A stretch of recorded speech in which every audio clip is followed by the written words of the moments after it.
Hello, and welcome to I Am Not For Everyone, the podcast for those looking to release shame, heal from trauma, and feel really, really good being their fully expressed, authentic selves. My name's Dr. Lee, and I am a doctorally prepared nurse practitioner and a certified clinical trauma professional, as well as a mom, wife, and a human being navigating the world with complex PTSD. Season 1 of this podcast came about because I was tired of spending decades living in a shame-filled, trauma-laden body and brain. And after doing a lot of work and learning how to return to a safe, grounded place in my life, I knew it was time for me to take my experience in education and use my voice to unsilence myself, to release the leftover shame, and to give others permission to do the same. On Season 2 of this podcast, I'm going to be sharing my experience in education. But even more importantly, I'm going to be bringing on some incredible guests who are going to unsilence themselves. They're going to share their own stories of trauma, shame, and their journeys to healing, resiliency, and self-acceptance. While I believe these episodes will be deeply impactful, I do want to add a disclaimer that we're going to be talking about some potentially triggering topics. So please take the invitation to pause or skip or fast forward on any episode, and to treat yourself gracefully and kindly after each time that you listen. Let's dive in. Hello, everyone. Welcome. Just a friendly reminder to make sure you are comfortable, to not be listening to this live because you feel like you have to, but because you want to. Really just checking in and asking yourself, like, if this is listening to a talk on money and shame is going to feel restorative right now, or it's going to feel not good, restrictive, constrictive. And sometimes, yes, I think that this is a really great question to ask ourselves before we dive into any topic that can be uncomfortable is this discomfort going to help me feel better? Or is this discomfort going to help me or cause me to feel like worse overall in the long term? I'm very big on helping people create distress tolerance, which is the ability to handle uncomfortable situations, the ability to ride out sensations and feelings, situations in order to get to that other side where things feel better, where things feel more regulated, where things feel more aligned. And sometimes the cool part about distress tolerance is that you understand that if things go outside of that window of tolerance, that you have full permission to not listen to the thing, to not watch the thing, to not do the thing, to go do some more self-soothing behaviors or regulatory behaviors in order to get yourself back into that window. And then you can pick the thing back up. So if you're watching this live and you decide that you need to do pause and come back to the replay, great. Just drop a comment in where you write like coming back. And then that way you have the time post to when you stopped watching the thing. And I can also check in on you to make sure that you're doing okay afterwards. So we have a lot of new people in this space. I appreciate everyone saying good morning, or good afternoon, good evening, good night, wherever you're at, whenever you're watching this or listening to this.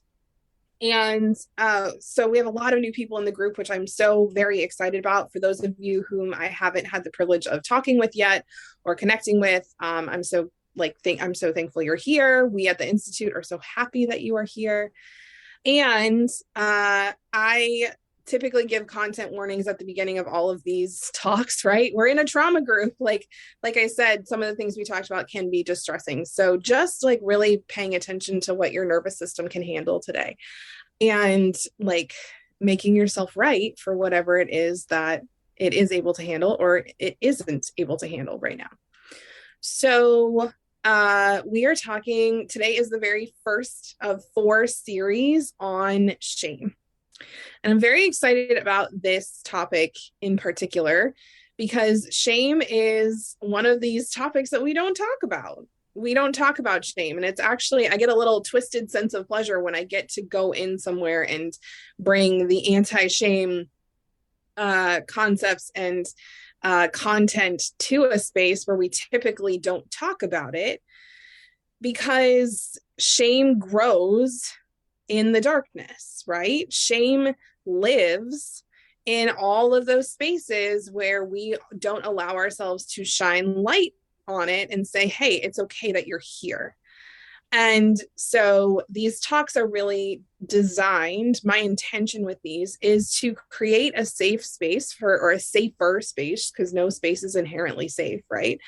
To create a safer space for us to really look at the top ways that we as humans experience shame, the top areas in which we experience shame.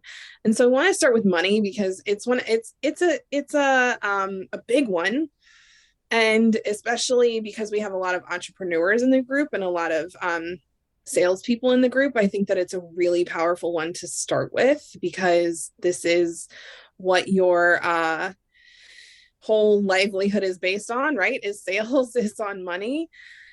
And I know for me personally, all the work that I've done around shame and around money, like being an entrepreneur and running a business, running two businesses, running an organization and my own personal business, is there's a lot of shame that comes up around that. So, and even if you're not an entrepreneur, we all experience money shame, because money is one of these things, like food, right? Like love, like our bodies, that we can't get away from, right? Unless we decide to, renounce all of our worldly possessions and go live at the top of a mountain somewhere where there's, enough food and water for us to eat or to drink, then we need money. And even then, right? Like if you're like, oh, I'm just going to live off of the gifts that other people give to me. Well, how do you think they got those? Money, right? So like money is one of these things that we just simply can't get away from in our current society. It's required for us to survive. And so I think it's one of these things that is so important to talk about from a shame perspective, because the things that we feel shame around that we can't get away from, right? That we have reminders of on a consistent basis, like these are the ones that cause a lot of damage. These are the ones that you can't pretend, or you can do your best to pretend that these aren't problems, that you aren't experiencing shame around these things, but like it's going to keep popping back up over and over and over. And so if we can recognize where the shame is, if we can create some self-acceptance, right? Self-love is great. And if we can just even start with some self-acceptance of this is where I'm at in how I feel about myself, how I feel about money, how I feel about my relationship with money or my past with money, if we can create self-acceptance around that, that is the window into releasing the shame. So when we talk about the word shame, right? Shame is one of these things that's really hard to define. And even when I read definitions in the dictionary, I'm like, that doesn't quite hit it. And so I think that for me, the best way to think about shame, and you might have heard me say this before, is, when we think about guilt versus shame, right? We know what it feels like to feel guilty and we know what it feels like to feel shame, and they're two different experiences. When I feel guilty, it's because I did something wrong, right? I did something quote unquote wrong that, according to my morals and values, was out of alignment, was not in integrity with how I wanted to show up, right? That's guilt. And guilt can be helpful and can be harmful depending on, what's going on in that situation. But shame isn't I did something wrong, it's I am wrong.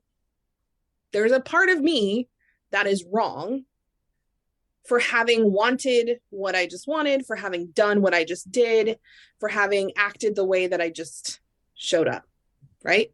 And so guilt and shame can go hand in hand. And so often what we think we are feeling guilty about, we're actually feeling ashamed of. So using shame as a self-regulatory practice is actually not helpful. Shame is designed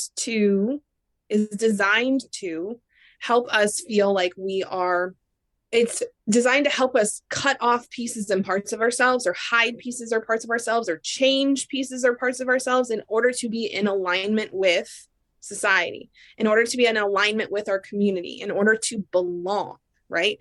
As mammals, belonging, being part of a community is an incredibly deep need. To love and be loved is an incredibly deep need for us as humans.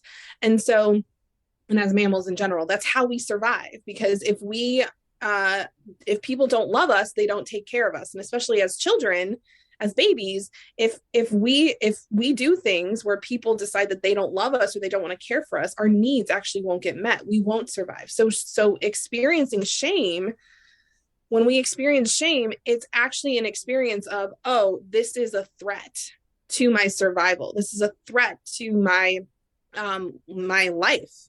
This is a threat to my continued existence. And so this is why shame is so powerful when people use it, or when we use it against ourselves, because if we feel like we're dying, if we feel in our bodies like, oh my goodness, by me having been this way, by me being this human, I'm actually losing connection with others and I'm losing like a life force, then it makes it really, really easy for us to be like, okay, I'm never doing that again, right? Even if I want to do that again, I'm never doing that again, because that felt so dangerous. That felt so wrong. So when we talk about money, right, there are a few places that shame really shows up. And so first of all, even just thinking about, I'm going to pose this question to you to think about on your own as I'm talking, is, looking at what you learned about money, looking at what you learned about resources, right? Who's allowed to have what, and how much are they allowed to have? And when they get to a certain point, how much becomes too much, and what's too little, and where are we allowed to put, where is it okay for us to put our resources, and where should we hold back on our resources? Where should we give other people resources even when we need them, or where should we hold on to them even when other people need them, right? When we think about money and we think about financial resources, or just resources in general, because resources are bought with money, or are paid for, or are given to us as a result of a financial transaction, usually, right? When we think about that, think about what you learned. So for me, there's a couple things that I learned about money, right? One is that I learned that you work really hard for money, right? You work hard for your money, and your money should be well earned, right? There should be a good amount of sweat equity that went into getting your money, right? And yeah, so if I want to say this again, if you feel your trauma being triggered through this, pay attention to what's going on inside of you. Come back to the 10-second protocol if you know what that is. If not, we have that in the resources. This is a really great way to self-regulate when you feel yourself get activated or triggered. But just please take care of yourself through this whole thing, because this whole thing is one giant content warning, trigger warning. So, yeah, money, sweat equity is required to make money, right? And I'm trading my time for money. Time gets traded for money, right? Money equals time, which is really fascinating, because that's not true, right? Time is worth way more than money, because you it's just from a resource perspective, they're not the same. But a lot of us were taught time equals money, right? So if I'm enjoying myself over here and quote unquote not working, I'm wasting time, which means I'm wasting money, right? Versus thinking about oh, actually, when I rest and rejuvenate and enjoy myself and don't worry about making money, or don't spend all this time over in my business, or don't, pick up the extra overtime shift at work, I have less money in the moment, but that actually helps me be more rested and rejuvenated. So then I can go and make more money in the time that I'm being intentional about working, right? Different mind frame. Okay, so yeah, so people are sharing, I learned your money is your family's money, right? Your money is my money, and my money is your money, and our money is our money. And so even if I want to keep something for myself, if you need it, I must give it to you, right? By the way, anyone who's done boundary work with me in here, anyone who's watched the lives on boundaries, there's some fun boundary issues, some fun boundary dynamics going on in there, right? Mine is yours and yours is mine, and we're both responsible for each other's. There's some interesting boundary or lack of boundary things happening there. Yeah. We only need enough to live comfortably. Wanting any more than that is selfish. Yeah. So having a couple people say having more than enough money is shameful. So you shouldn't want more than enough. You shouldn't want more than enough. And this is actually a belief that I held too, which was so fascinating because what happened for me personally is as I, progressed through my schooling, through my training, as I got jobs that were more complex, that required more skills, that required more experience, that required more knowledge and practice, my salary went up. And yet at the end of the month, there was always like not enough money or like just enough money, right? Like my balance was everything was always balancing out to zero. Like getting back to zero was always where I was trying to get to, which was so fascinating because I was making more and more and more, and yet always ending up at zero. And that was so confusing to me of like, why can't I save money? Why can't I have more than enough? Like, what is going on? And then I realized, oh, it doesn't actually feel safe for me to have more than enough. So as I'm getting more and more, I'm spending it, or I'm paying off any debt, because we're going to talk about debt. Debt is bad, right? And I have to get back to zero. So if I have any extra money in my bank account, it's going to go straight to debt, even if I might need that next month, because I need to be at zero now, because otherwise I experience shame. Yeah. So being unable to work and having somebody provide you with money, right? Having a disability, having an injury, being on leave, paid leave, right? Having the experience of, I don't deserve to have this because I haven't worked for it, right? Another really big source of shame. And then we have debt, right? If we're always supposed to be getting back to zero, if things are supposed to be fair, I'm supposed to spend as much as I make, then debt, whenever I have to take on any debt, I'm going to feel really, really bad about that, right? And that debt that I take on has to be a good decision. This is another place, right? Every financial decision that I make has to have a financial return on investment. Every financial decision that I make has to have a financial return on investment, or I'm going to experience shame. So for my entrepreneurs out there, entrepreneurship is inherently risky. The return on investment is never guaranteed. It's not really guaranteed with a job where you are working for somebody or not either, right? Like it's not guaranteed if you have a career necessarily as well, if the pandemic has shown us anything, right? Because newsflash, we all participate in entrepreneurship because we all either own businesses or work in businesses. So I always think it's really fascinating when people look at entrepreneurs and they feel like, and they see, oh my gosh, that's so risky from a money standpoint. I could never participate in that, right? What I hear when somebody says that is that the level of shame that I would feel if this failed, right? I can't handle that risk tolerance. My nervous system cannot handle that. And that's okay. We are not all meant to have the same levels of risk tolerance when it comes to money. We're all very different humans. So there's no shame around that. If you're hearing me say that and being like, oh yeah, no, that's how I feel. No, please do not use these loving words to shame yourself.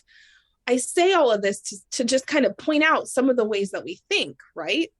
So some people never go into entrepreneurship because they're like, nope, I would feel so much shame around that if this failed that I just can't do it, right? And a lot of that would be financial because there wouldn't be a return on investment. I would have wasted my money, right?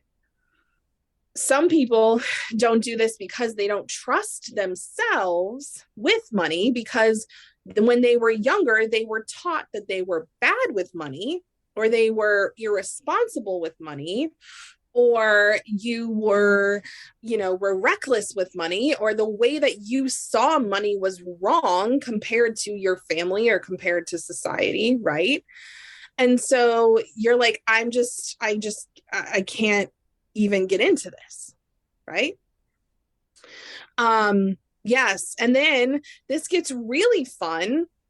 This whole conversation gets really fun around what our money stories are and what we feel shame around in regards to money when we partner up with other humans.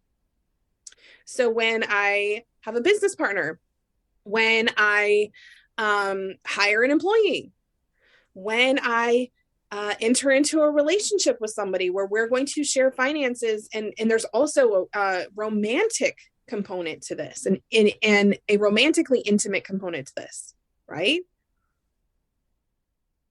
What do they believe about money? So this was actually something really interesting that my husband and I went through, because we had very, very different, I don't want to say very, very different, but like pretty different experiences growing up around money, right? The word that my family always used was comfortable. We're comfortable. Anybody else's family use that word? We're comfortable.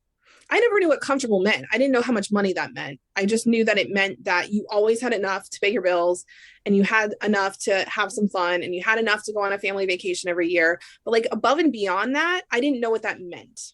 What I did know is that the place in which I lived, the community in which we lived, a lot of people in that community were not just comfortable. They were way above comfortable. And I remember really being in this experience of being around people who had like significant wealth, right?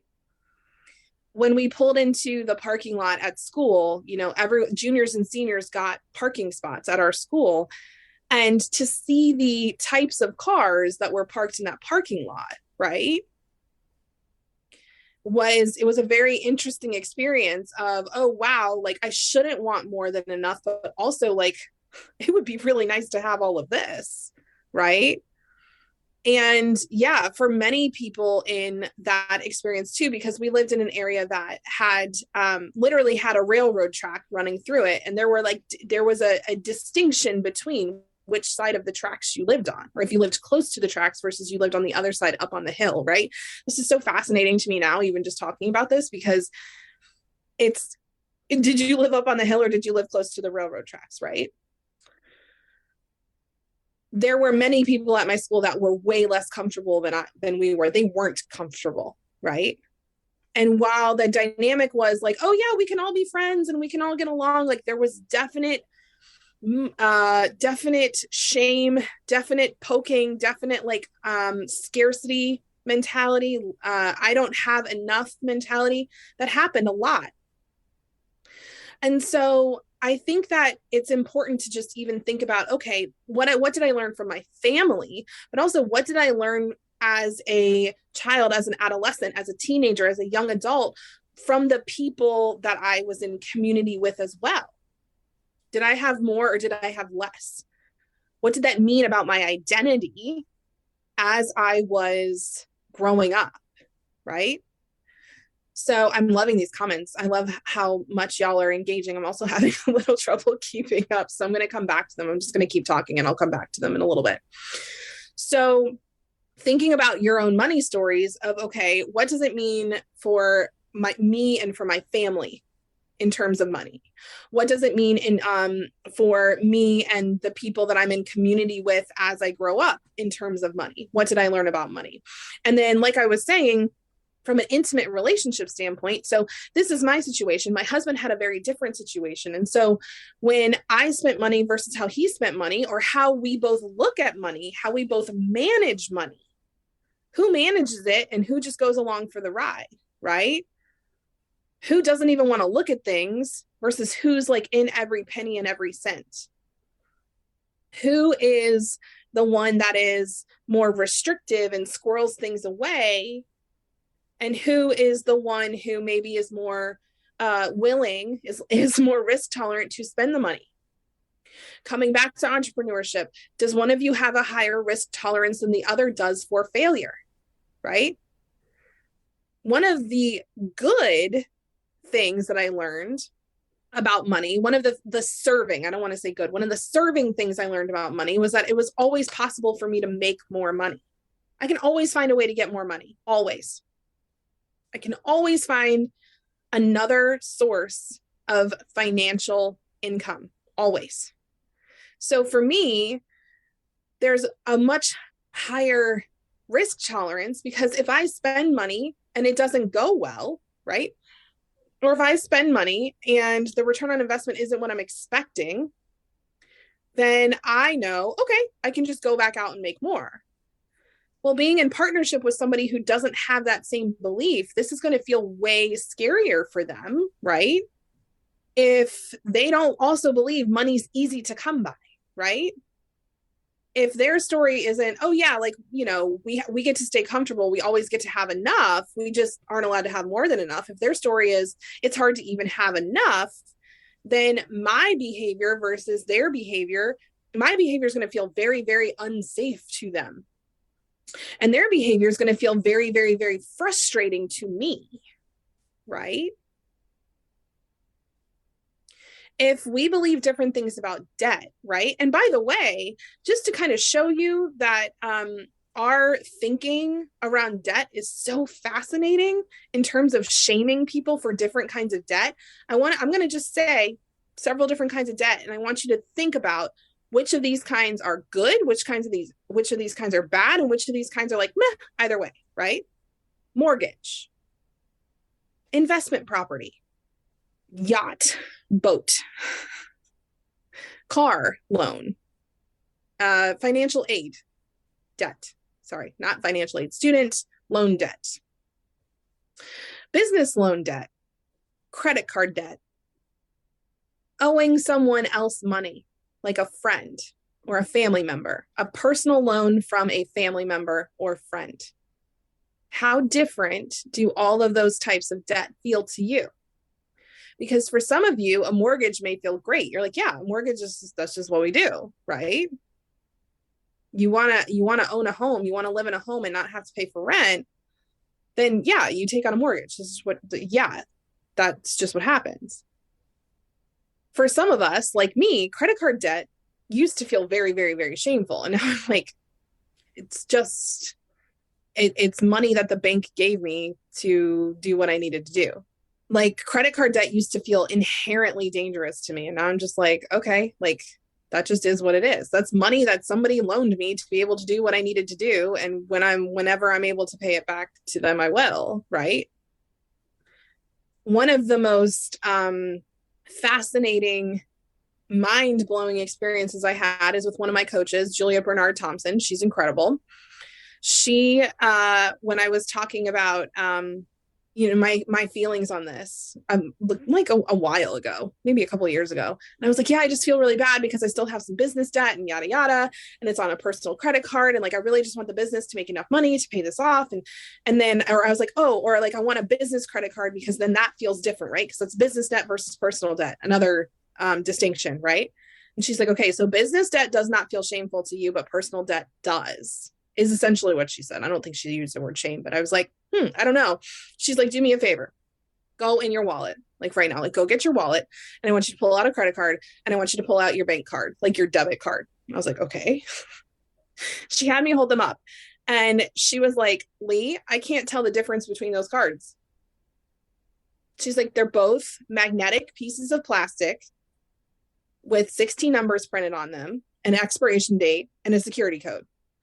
And when you use either of those at the grocery store, or to buy your kids clothes or to pay for somebody to come contract in your business, whoever you are paying does not know the difference. They're not like, oh, that's credit card money. No, thank you. Right? They're like, oh, you're giving us money? Great. She was like, so if every place that you're using these cards does not care where that money is coming from, why do you? And then we got into, I was like, oh, it's because, when I use this one, it's free, right? It's money I've already earned. It's money that already is in my bank account. When I use the credit card, there's interest. She was like, okay. She's like, so let's think about this. She's like, let's say you have 10 grand on a credit card. And let's even jack up the interest rate, 20% interest rate, annual percentage, APR. Okay. So let's say that you end up paying 2 grand in finance charges, in interest this year for making a 10K investment. My question to you is if you make that 10K investment, do you believe that it's going to make you $12,000 or more? Do you believe that the knowledge, experience, and wisdom, or the actual resources that you get from this thing, are going to make you more than 12K? And not just this year, but overall, right? Because if the answer to that is yes, then that's a great investment. In terms of looking at this from a financial perspective alone, right? And to take this even further, so much return on investment from how we spend money is about the experience and not the end goal. It's about the journey, not the destination, right? So if I invest $10,000 and it turns out that I hired a coach that or I bought a product or I did something and that really did not work out. What did I learn? Does that $10,000 mistake save me $100,000 later in life? Because when I then go bigger and do this again, I know that that's not the way to go. I know that I need to choose a different avenue. So did quote unquote wasting that $10,000 actually save me $100,000? Here's the other thing as well. Am I, and this is a place to catch to see if you have shame here, am I allowed to spend money and not have a financial return on investment? Am I allowed to spend money just because I enjoy the thing that I'm getting from it? Am I allowed to take my family on the vacation, even though I could use that money to pay down a credit card, because the experience of going to Disney World or going traveling in an RV across the country or taking them to Europe to see where their ancestors lived or whatever, that experience is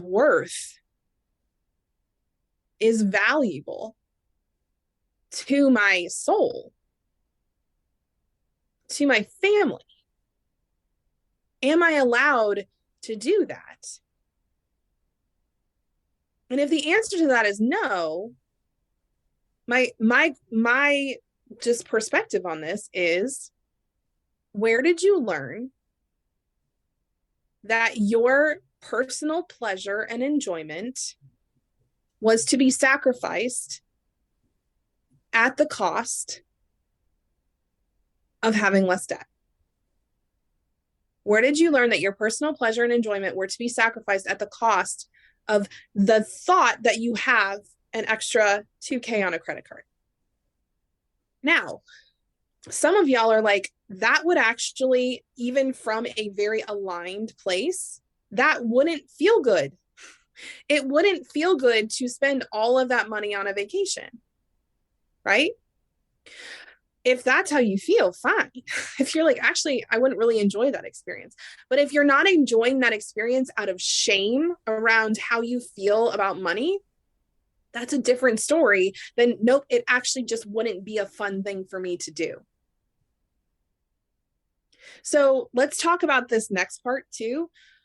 Well, What if you're irresponsible? What if you make that decision and then later on you can't pay for things? Y'all, hear me, please. Do you know how many people that I know who spend their entire lives being incredibly responsible with money? Responsible, meaning they do everything right. They save, they invest, they do all the things, quote unquote, right, according to whatever their morals and values are. And something happens and they lose it all. And when you talk to a lot of them about it, like I've read a lot of these stories, they're like, man, I really wish, had I known then what I know now, gosh, I wish I'd had a little bit more fun with this. Or I wish that I would have trusted myself more. I wish that I would have trusted myself more, because this is the thing about shame. Shame tells you that you're wrong for being who you are. Shame tells you that you're wrong for thinking how you want to think. Shame tells you that you're wrong for acting how deep in your soul you know you want to act. And so many of us have had so many layers of shame laid upon us around money for so long that we don't even know, we don't even remember how it feels good for us to interact with money. Say that again. So many of us have been programmed for so long by so many sources to believe what we believe about money and to feel shame around money in order to act the way that others think we should, that we can't remember how it felt good for us to interact with money in the first place. Or maybe we never even learned it. Maybe we never even had the opportunity to learn it. So it's a coming back to learning how to trust yourself, self-acceptance of like, okay, you know what? My current money habits are like this because of the shame that I'm experiencing. My current money habits are like this because of what I learned and because of the shame that I'm experiencing around that learning. And so what would happen? What could it look like if I started doing the work of really remembering or relearning how it feels good for me to be in relationship with money? I say this to you all not from a place of like, I'm not trying to preach down the mountain to you, right? And what I will also say is that I've done this work. I'm not even close to being done, right? I still have to do this work at every new level I get to, every new experience and new shift. I get to do this work over and over again. And I actually shared this quote from a book. I have it sitting right here. That's so perfect. From a book that I was reading yesterday that and this morning that was really, really powerful. And it is, if we could realize that the work is to keep doing the work, we would be much more fierce and much more peaceful. So I think a lot of us, when it comes to money and some of the other types of shame that we're talking about, we think that this is something that like we work through and then we're done. So maybe you've healed, quote unquote, a lot of your money trauma. You've released a lot of shame around money. And then a new experience pops up that re-triggers that. That's normal. That's to be expected. And you shouldn't feel shame around the fact that now that you are in this new experience or at this new level or in this new opportunity, that your old previous programming is coming back in, that the shame has reappeared. That is to be expected.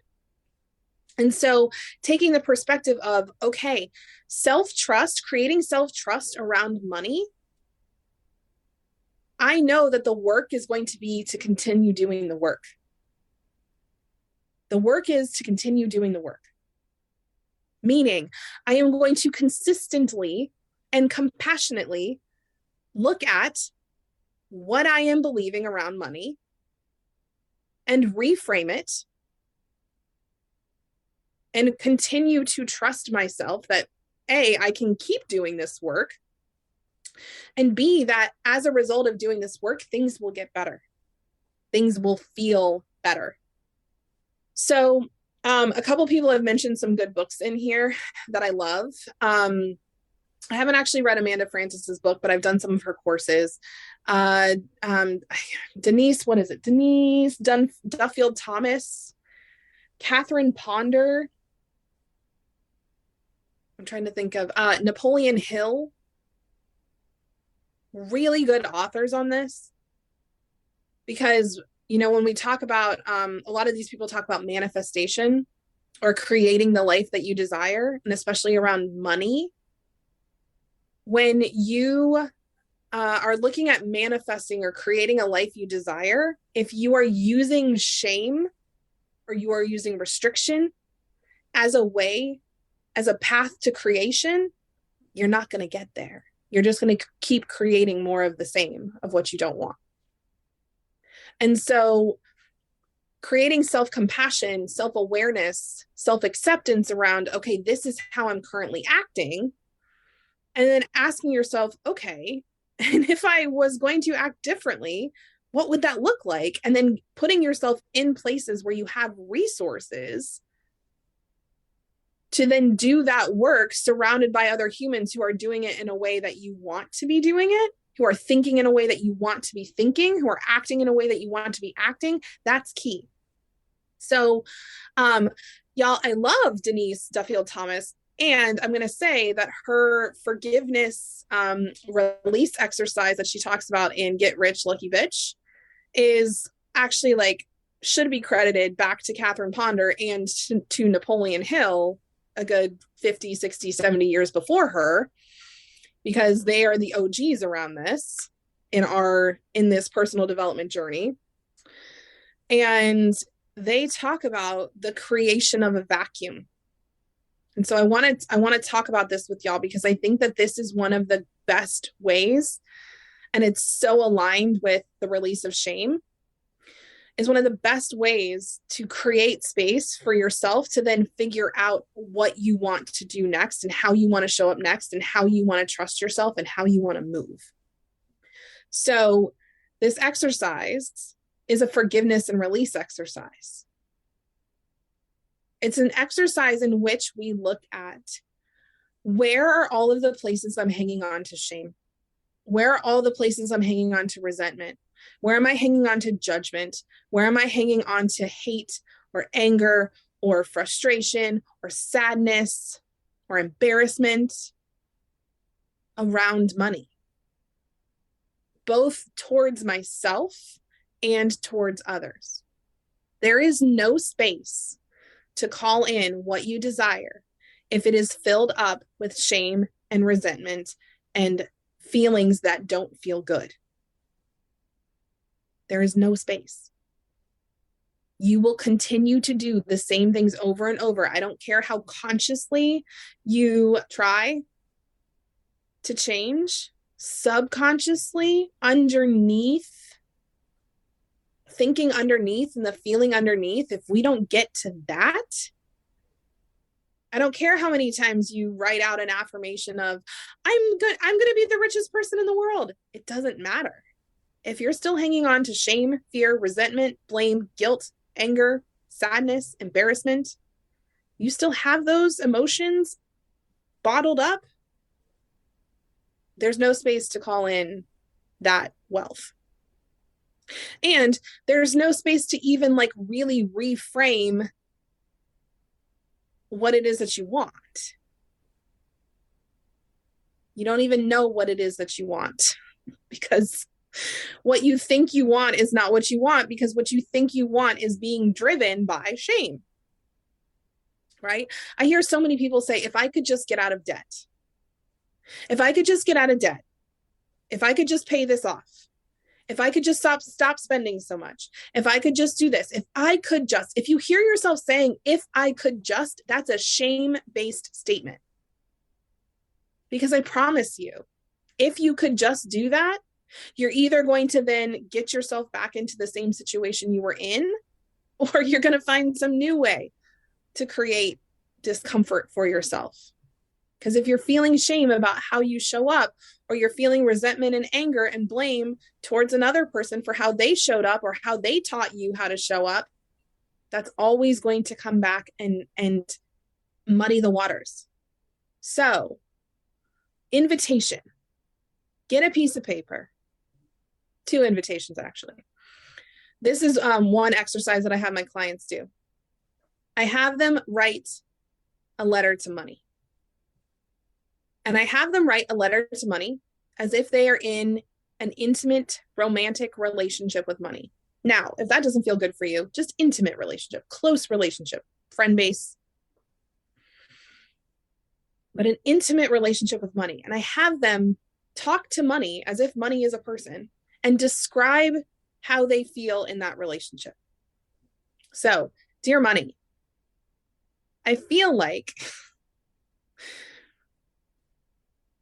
you're a booty call.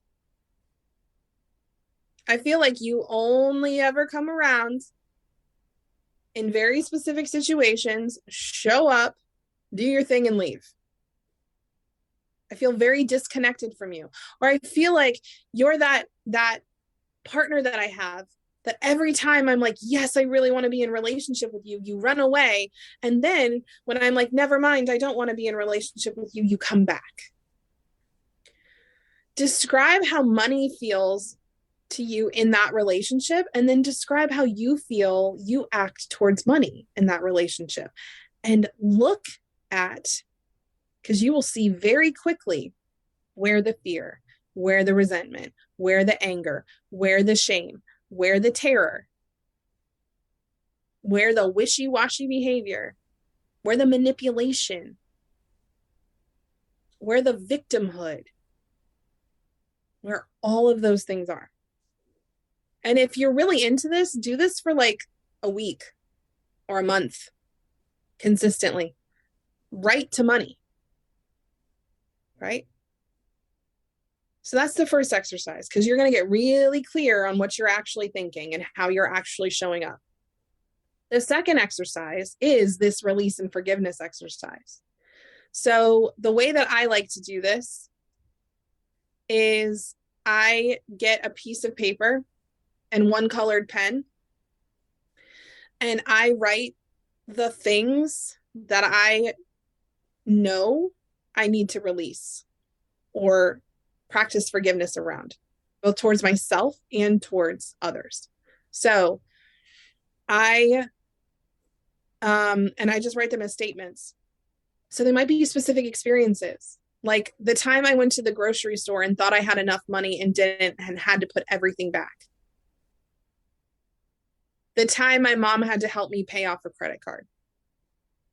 The time, I'm just kind of making things up because these aren't actually examples for me. Well, the first 2 were, but like I'm trying to think of some other ones.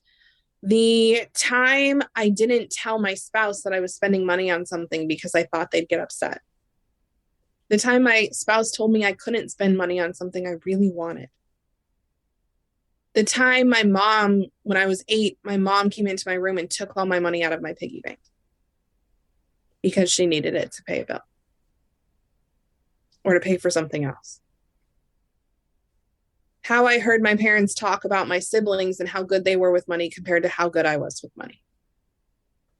Just some examples.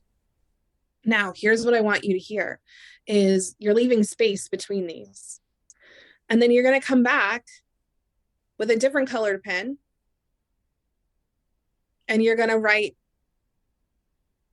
one of 2 things. And you can choose whichever feels better, and you can alternate between the 2, or one day you can do one and one day you can do the next. So one exercise is where you write the Ho'oponopono, which is a Hawaiian phrase that means 4 things. Thank you. I love you. I forgive you. I'm sorry. Thank you. I love you. I forgive you. I'm sorry. And you write that under each one, whether it's a statement about yourself, whether it's a statement about somebody else, whether it's a statement about a situation versus a general feeling. That's what you write. And then you write that under each one, and then you're done for that day. And then you come back and you do it again. And you do it again. And you do it again. And you do this on a relatively consistent basis. Or anytime you're noticing that, oh, wow, this new money struggle has popped up, or I'm trying to get to this new level, or I'm trying to do this new thing, this is what you do. So for me, I'm actually having a realization that I haven't done this in a while. And I'm like, oh, this needs to be like, I need to commit to 7 days of this. So if anyone else wants to commit to doing 7 days of this with me, please let me know. We'll do it together this week. And so that's one option. The other option is that you write the truth. You write the truth of that statement underneath, right? So you say, let's say the one where you said, that time I felt bad because I did X. The truth is, I was doing my best. The truth is, I was going through a really hard time in my life, and in that moment, I did my best. Or the truth is, I can see where my parents were simply trying to create safety for me. They weren't trying to shame me because money felt unsafe for them.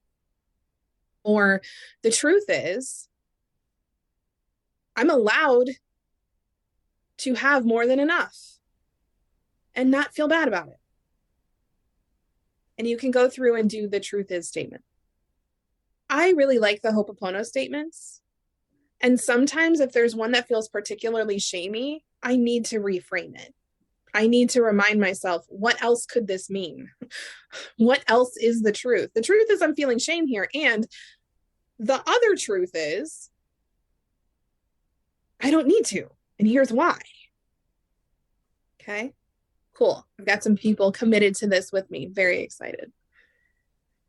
When you can start really deciding how it feels good to be in relationship with money, and when you can release and forgive all of these things that are taking up a ton of space in your nervous system, in your brain, you create a vacuum to call in more of what you desire. And then you also intentionally move in ways that call in what you desire. You create space for the things that you want to actually come to you. And you also start taking steps, aligned steps, action towards the things that you want. So doing both of these things together, this is massive. This is how, and I'm going to give you guys a few pieces of evidence here in my own life in this last few minutes, not because actually it's hard for me to do this. The shame piece says, be humbly. Don't tell people these things, right? The truth is I still have a lot of student loan debt, that I have business debt, right? That I have these things, that I have a mortgage, that I have a car loan. Those are the truth. And the other truth is that when I stopped shaming myself about those things and started really looking at those as, wow, what gifts that somebody was like, yes, Lee, you can have this money to have this thing until you have the money to give it back to us. When I started looking at life like that, that's when I started making a lot of money. And that's when I started allowing money to stay in my bank account. We have more money in our bank account right now than we ever have. And we also still have debt. And I don't have a burning, shameful push to take all that money in my bank account and put it towards my credit cards or my loan. Because I know that money, I'm allowed to have more than enough money in my account. I'm allowed to save, spend, invest, and donate however I desire. And by the way, we didn't even talk about this, but just saying this, a lot of this is oftentimes religious, y'all. What did your church, what did your synagogue, what did your religious leader teach you about money? And by the way, if you were taught that being poor is pious, you were taught wrong. There is no shame in being poor, in being in poverty. And there is no righteousness in keeping yourself poor and denying yourself the things that you want and need when the more that you have, the more you can give to others. I feel like somebody needed to hear that today. The more you have, the more you can give. My husband and I were just talking about this. We were talking about Elon Musk, right? And people were getting really mad because they saw how much he paid in taxes, and they were like, that's only so much of a percentage of what he makes, right? People say this about millionaires and billionaires a lot. Oh my gosh, they only give so much. Guys, you don't have less necessarily because they have more. That's scarcity thinking. You don't have less because somebody else has more. And when we can step out of that shameful way of thinking because the opposite of that, that's why you stay poor, is because if you get more, that means somebody else has to have less. If you believe that somebody else having more means you have less, you're not going to have more. Because if you believe it's an us versus them, you're not going to let yourself become one of them. And also, I can't give, if I give 10% of my income, if I tithe, which we do, if I tithe 10% of my income, you know what's really cool about that? Is that I can tithe 100 grand when I make $1 million, as opposed to 10 grand when I make 100K. And I don't know about y'all, but I would much rather tithe 100 grand.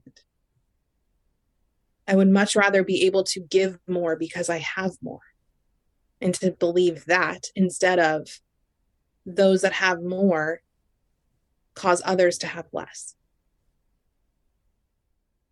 So just one last insidious shame piece that I see come through around being poor and being pious, around having more than enough means that other people have less. It's not true. And this is where intention matters, because if you are intending to do more good, if you start doing more good now with the money that you have, money is a magnifier. So if you have a lot of shame and you get a lot of money, you're going to have a lot more shame, and you're going to spread a lot more shame. But if you clear that and you treat money as sacred, and money as a resource, and money as a tool, and money as a magnifier for the goodness in your heart and all the things that you want to do with it, then when you get more, you're going to do more good. More money equals more good. So just that last thought. Thank y'all for the comments as we've gone through this. I'm going to come back through in a little while after I decompress and respond to some of these, but I appreciate your vulnerability. I appreciate you sticking with me through this hour. If anyone has any further questions that they want addressed, let me know. And next week we will continue on. Oh, and if you're watching on the replay, #replay, so I can come like it and say hi. Okay. Yes, this is all recorded. Replay is up, will be up immediately afterwards in the group, and you will have access to it moving forward. Bye, y'all.